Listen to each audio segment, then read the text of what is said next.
Khuruj 40 hari. Naik kapal laut bulan Ramadan kemarin. Sedap ceritanya nih. Rasa-rasa membaca novel tenggelamnya kapal Panderwijk. Ketika malam Jumat pula, saya duduk di atas kapal itu. Oh, ketemu sama orang Swiss. Panjang ceritanya. Alhamdulillah, lebih kurang 30 apa ini? Hah? 30. Tahu pula benar dari aku lagi. Bicara sama orang Swiss itu, berhasillah kami bimbing dia syahadat. Allahu Akbar. Down saya membacanya. Saya menceramahi orang yang udah Islam. Saya menceramahi orang yang sudah dalam masjid. Ini mereka meninggalkan keluarga, meninggalkan harta, meninggalkan ruko, khuruj fisabilillah, menceramahi orang yang tak kenal Allah menjadi kenal Allah hanya dalam waktu 30 menit. Aku sudah 1 jam ceramah. Yang udah beriman tetap aja iman gitu. Malu kepada Allah SWT. Alhamdulillah, dia pun bersyahadat Pak Ustadz, dan kami kasih hadiah siwa. Dengan senang hati langsung dipakainya siwa itu. Tapi ketika turun, saya kehilangan orangnya. Bagaimana tanggung jawab saya kepada Allah telah mensyahadatkan dia? Maka tadi saya disuruh membimbing syahadat perempuan. Lalu saya pesankan kepada pengurus masjid, catat nomor HP-nya, daftarkan dia ke Mu'alaf Center. Mu'alaf Center artinya pusat mu'alaf, bukan mu'alaf yang bawa senter. Persatuan Mu'alaf. Nanti kalau ada yang masuk Islam, tolong dibuatkan, daftarkan di Mu'alaf Center. Perhatikan dia sudah ngaji atau belum, sholatnya bagaimana, puasanya bagaimana. Jangan setelah sadar. Tapi ini kau sudah berikan dia hidayah, saudaraku. Ayyadiyallahu bika rajulan wahidan, satu orang dapat hidayah kanamu khairum min umurin na'am, lebih baik daripada kau memiliki seekor unta yang merah. Adapun kelanjutan yang mudah-mudahan sekarang kan mereka orang-orang barat ini canggih, dia tahu internet, duit dia banyak. Mudah-mudahan dia kembali ke Swiss dan dia menggabungkan diri dengan saudara muslimnya di Eropa. Ini yang udah lalu tak bisa kita ulang. Sebenarnya yang akan datang kalau mensyahadatkan, jangan lupa catat nomor HP-nya, alamatnya, supaya bisa kita kirim kabar, kita kasih video ceramah saya ini pula. Adik-adik yang di Fakultas Bahasa Inggris di USU Universitas Sumatera Utara, kalian terjemahkan bahasa ceramah saya ini ke bahasa Inggris supaya masuk Islam pula orang-orang Swiss sana nanti insyaallah. Jangan dia ini aja dapat surga, saya mau juga. Bagaimana Islam dia Pak Ustadz? Dia udah bersyahadat, tinggal dia belajar sholat, belajar puasa, belajar dia bagaimana berzikir, membaca Quran. Jangan lupa di Eropa itu pengajian-pengajian Islam justru lebih banyak. Di sana ada Islamic Center, ada Islamic Council, macam-macam di sana ada. Jadi jangan cemas, jangan takut. Engkau sudah menyampaikan hidayah kepada saudara kita. Begitulah aslinya dakwah. Inilah yang dai mengajak orang dari jalan setan ke jalan Allah, mengajak orang dari jalan tak tahu hidayah kepada jalan hidayah. Inilah yang dai, bukan Ustadz Abdul Somad dai. Ustadz Abdul Somad hanya mau izoh hasanah, menceramahi orang yang sudah dalam masjid, orang yang sudah baik, orang yang sudah dapat hidayah.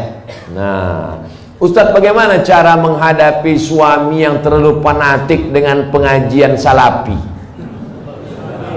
Sementara saya selalu berselisih paham dengan dia, dan dia selalu melarang saya untuk jangan memfoto atau memvideokan anak saya. Mohon pencerahannya Pak Ustaz. Perbedaan dengan salafi ini ada beberapa poin. Saya banyak kawan saya salafi. Ustadz Maher Tuailibi salafi, Ustadz Omar Mita salafi, Ustadz siapa yang di Malang? Abdullah Hadrami salafi. Cuma salafi ini ada yang garis lunak, ada yang garis keras. Kalau yang lunak baik, tetap hubungan baik. Cuma kalau yang keras, pertama ditengoknya jenggot, kedua kaki celana. Asal tengoknya tak berjenggot, tak kaki celana, neraka jahanam. Saya berapa kali dimasukkan orang itu ke neraka.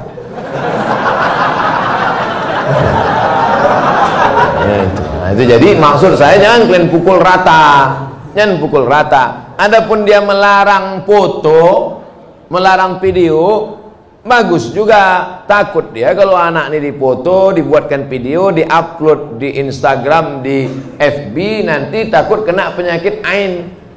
Hati-hati Pak. Jangan cuman foto anak, foto bini pun bisa kena juga. Dilarikan orang bini bapak nanti. Itu hati-hati. Jadi kalau sekedar melarang foto sama video tak apa-apa. Tapi kalau sampai pada perbedaan mazhab, ini tentang masalah salafi. Pak Ustadz, bagaimana hukumnya apabila seseorang terlambat atau tinggal dalam sholat id? La ilaha illallah. Sholat id pun terlambat. Parah kawannya.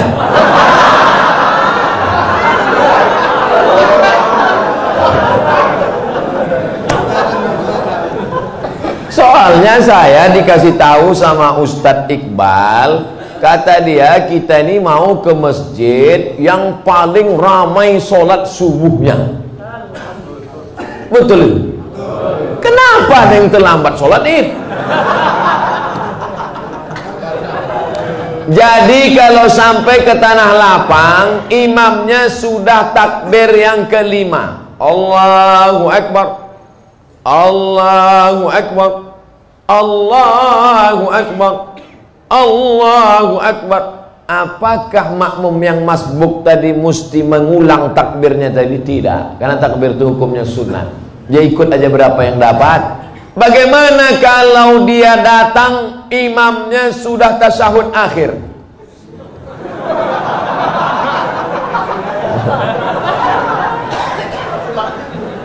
Udah hampir terbuka mulut imam. Masuk dia. Kata imam. Masuk dia. Maka dia habis salam itu tegak, dibuatnya takbir 7 dengan 5. Sendiri dia. Sampai dia ke tanah lapang itu orang sudah habis. Macam mana dia mau sholat Pak Ustadz? Dicarinya tanah lapang lain yang belum sholat. Kau dengar-dengar di mana masih ada yang belum sholat. Kau gaslah ke situ. Ternyata seluruh Medan sudah sholat. Maka dalam kitab Kitab Al-Um Indo Fikih ditulis oleh Imam Muhammad Idris Asy-Syafi'i, meninggal tahun 204 Hijrah. Kata Imam Syafi'i dalam Al-Um, boleh sholat sendirian. Tapi mazhab Hambali tak setuju. Mazhab Syafi'i dalam kitab Al-Um boleh sholat sendirian. Bagi yang musafir, kemarin ada yang WA saya, Ustadz, saya pulang kampung naik pesawat, apakah saya nanti sampainya sekitar jam sekian gak ada sholat id lagi? Sholat sendirian menurut pendapat mazhab Syafi'i. Ustadz, saya baru tahu kalau pasangan hidup saya LGBT.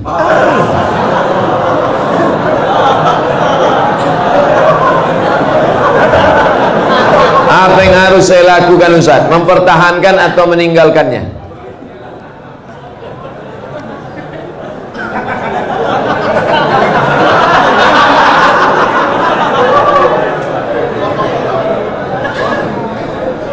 Mungkinkah pertemuan itu di luar kuasa Allah Subhanahu wa ta'ala? Tak mungkin. Maka harus dibaca, ada hikmah di balik ini. Hikmah pertama, sebenarnya Allah memilih engkau karena Allah sedang menguji engkau merubah si LGBT ini. Oleh sebab itu kau ajak dia, bang, ini laki-laki LGBT ini kan, bang, kau berubah bang, berubah. Bisa kau tengok yang laki-laki, kau tengok aja aku. Ajak dia pengajian, bimbing dia ruqyah, bawa dia ke Ustadz Musdar Bustamam LC di ruqyah. Mana tahu dia diganggu jin bencong. Ada. Jangan bapak ibu sangka orang LGBT itu murni karena diri dia diganggu jin. Ada beberapa bencong waktu dibacakan ayat-ayat ruqyah keluar balik jantannya. Oh, apa gitu.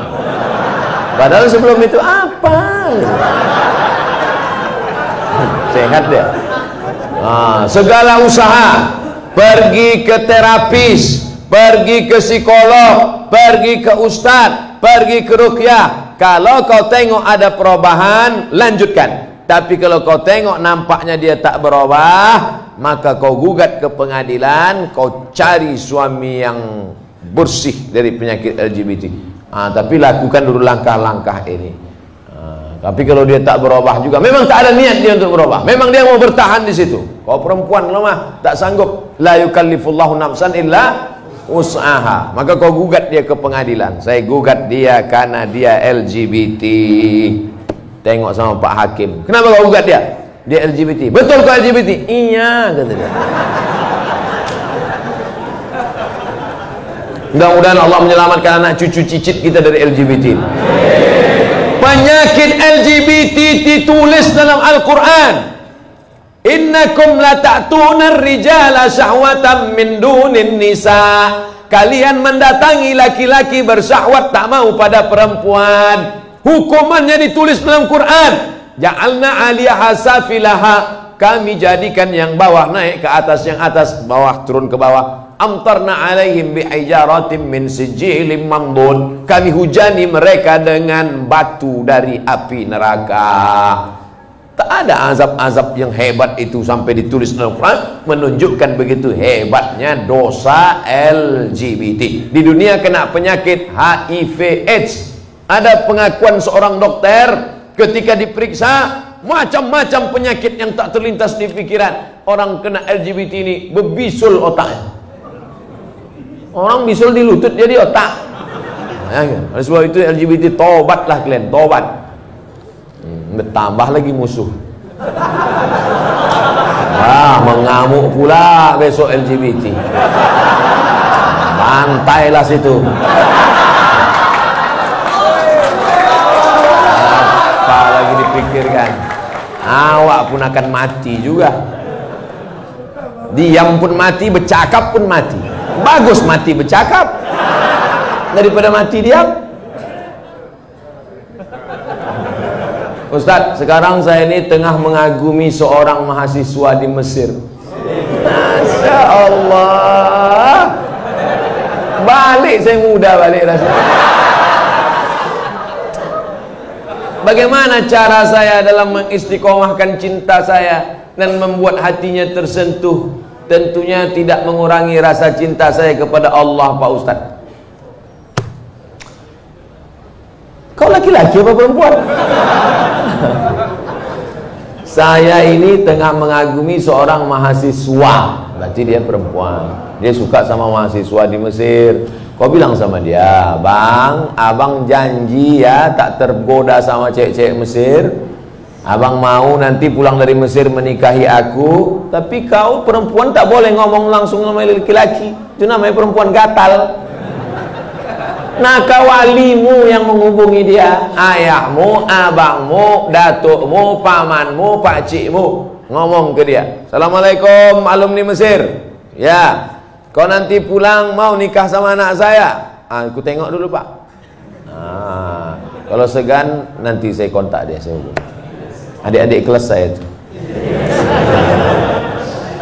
Mudah-mudahan dari muda dia sudah menginginkan seorang imam yang dapat bibit bebet bobot yang nanti akan menjadikan anak cucunya menjadi pemimpin-pemimpin bagi orang yang bertakwa. Wa ja'alna lil muttaqina imama. Jadi sekarang anak-anak gadis nih yang ditengoknya bukan tamat dari Mesirnya, ini tengoknya bukan ilmu agamanya, ini tengoknya datang naik apa. Kalau ditengoknya naik Grab, enggak ada.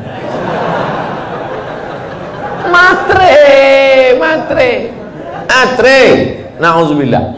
Bersyukur Bapak Ibu, anak-anak gadisnya mau memilih imam, qori, alumni Al-Azhar.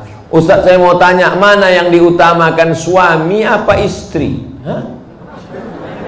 Mana yang diutamakan, suami antara istri atau saudaranya? Soalnya suami saya selalu ini ada kewajiban, hai laki-laki, kalian punya 5 kewajiban pada perempuan. Pertama, kasih dia makan. Pagi lontong sayur, siang capcay, Malam tahu saya tak bahas. Pertama, kasih dia makan. Yang kedua, kasih dia pakaian. Karena sekarang banyak laki-laki yang tak mengasihi bininya pakaian. Kalian tengoklah di mall-mall tuh. Kain belum berjahit dipakai, celana kuyak dipakai. Yang ketiga, kasih dia tempat tinggal yang layak. Yang keempat, kasih dia pendidikan. Aslinya kalian laki-laki yang mendidik istri kalian. Dek, ini namanya idgham, ini namanya qalqalah, ini namanya ikhfa, ini namanya. Aslinya laki-laki yang mendidik istrinya. Tapi karena tak sanggup, maka diajarkan kepada guru mengaji. Makan, pakaian, tempat tinggal, pendidikan, perhatian. Banyak perempuan sekarang pakai tumit sepatu 15 cm. Itu perempuan yang perlu perhatian. Tak diperhatikan dia. Itulah ingin diperhatikan orang. Dipakainya tumit sepatu 15 cm. Dia yang makai, kita yang takut. Nengok dia, jatuh. Kalau sudah kau kasih 5 kewajiban, maka gugurlah kewajiban engkau di hadapan Allah Subhanahu wa ta'ala. Itu standarnya. Lebih dari yang 5 itu berarti engkau sudah adil. Gimana laki-laki? Siap memberikan yang 5 tadi? Nah, soleh-soleh semua itu insyaallah. Selamat malam Ustaz. Assalamualaikumnya ada. Mending kayak selamat malam. Saya tak mau disebut selamat malam. Iya malam selamat, besok pagi. Apalagi udah kena laporkan nih, ngeri-ngeri juga gitu. Iya, jangan lakukan mancing-mancing. Saya hamba Allah Pak Ustaz. Alhamdulillah, sekarang banyak orang hamba harta, hamba kuasa, hamba setan, hamba hantu. Bagaimana cara menjaga sholat agar lebih khusyuk dan tak malas Pak Ustaz? Itu nampak api kan? Kalau nanti terlintas di hatimu malas sholat, bakar jadi sebentar. Berapa lama kau tahan? Buatlah. Agak-agak gosong sedikit. Hai tangan, tahan kau masuk neraka nanti tangan. Nama kau nanti nama nerakanya neraka sakor. Masalakakum fi sakar. Kenapa kau masuk dalam neraka sakar? Lam naku minal musallin, karena tak sholat. Makanya Muhammad Ali kemana-mana bawa mancis. Muhammad Ali petinju, mana-mana bawa mancis. Padahal dia tak merokok. Ditanya orang, kenapa kau bawa mancis? Asal terlintas di otakku mau buat dosa, aku bakar tangan. Kalau mancis tak mempan, obor. Bagaimana sholat ini khusyuk Pak Ustaz? 5. Yang pertama, ketika berwudu khusyuk. Waktu menyuci tangan, bersih dosa dari tangan. Waktu memasukkan air ke mulut, ke hidung, bersihkan dosa-dosa mulut, dosa-dosa lidah, dosa hidung. Waktu air dibasuh ke muka, keluar dosa-dosa biji mata, banyak silap salah. Waktu air menyiram tangan, keluar dosa-dosa dari ujung jari jemari. Khusyuk. Waktu air mengusap kepala, keluar dosa isi kepala yang kotor sampai ke lubang telinga. Waktu air menyiram kaki, keluar dosa-dosa kaki yang dilangkahkan ke tempat maksiat dan dosa. Makanya ketika berwuduk itu jangan bercakap. Ini banyak orang sambil wuduk bercakap. Itu udah aku bilang sama kau kemarin, panjat pinang itu yang besar-besar kali pinangnya. Modal kita pun tak ada, tapi kau itulah. Pak RT kan udah ngasih, Pak RW kenapa enggak juga? Entahlah, kentutlah sama dia. Itulah maka tak khusyuk. Karena ketika wudhu masih bicara dunia. Lalu dari tempat wudhu ke tempat sholat tak boleh tasbih. Tasbih menggerak-gerakkan. Kerotak. Tak boleh. Tasbih tak boleh. Yang boleh tasbih. Subhanallah. Makanya kalau ada ngajak-ngajak ngobrol tak usah. Gimana kabar Anda? Subhanallah. Subhanallah. 3. Ada terdengar azan, jawab hayya 'alas shalah. La haula wala quwwata. Jangan bicara waktu azan. Siapa yang bicara ketika azan dikumandangkan, matinya mati su'ul khatimah. Begitu kata Syekh Imam Nawawi, Syekh Jalaluddin Abdurrahman As-Suyuti. Hati-hati. Lalu kemudian yang keempat, membaca bukan Mutalaah. Mutalaah mulut tak bergerak. Waktu sholat itu membaca Allahu Akbar kabir walhamdulillahi katsir. Baca. Ini banyak orang sholat mulutnya diam.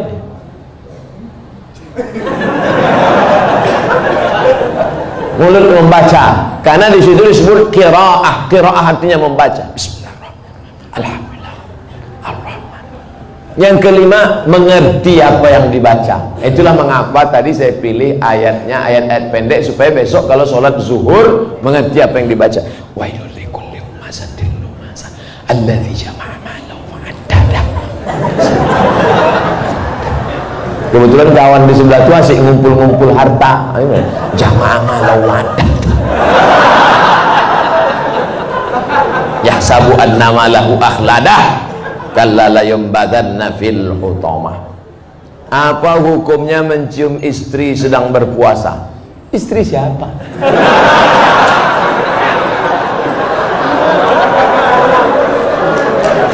Kalau istri engkau yang kau cium maka tak batal. Dalilnya Nabi mencium Aisyah. Tapi kalau dia ihtiyat, hati-hati, takut dia tak bisa mengendalikan hawa nafsunya seperti Nabi Muhammad SAW, maka dia ihtiyat, dijaganya. Tapi hukum aslinya tak batal. Tapi kalau sampai memperturutkan hawa nafsu, maka jatuh dalam batal, rusak puasanya. Man lam yada imsakun nafsi, menahan diri, anil mahzurati, dari semua yang terlarang, min tulu'il fajri, dari terbit fajar, ila ghurubi syamsi, sampai tenggelam matahari. Itu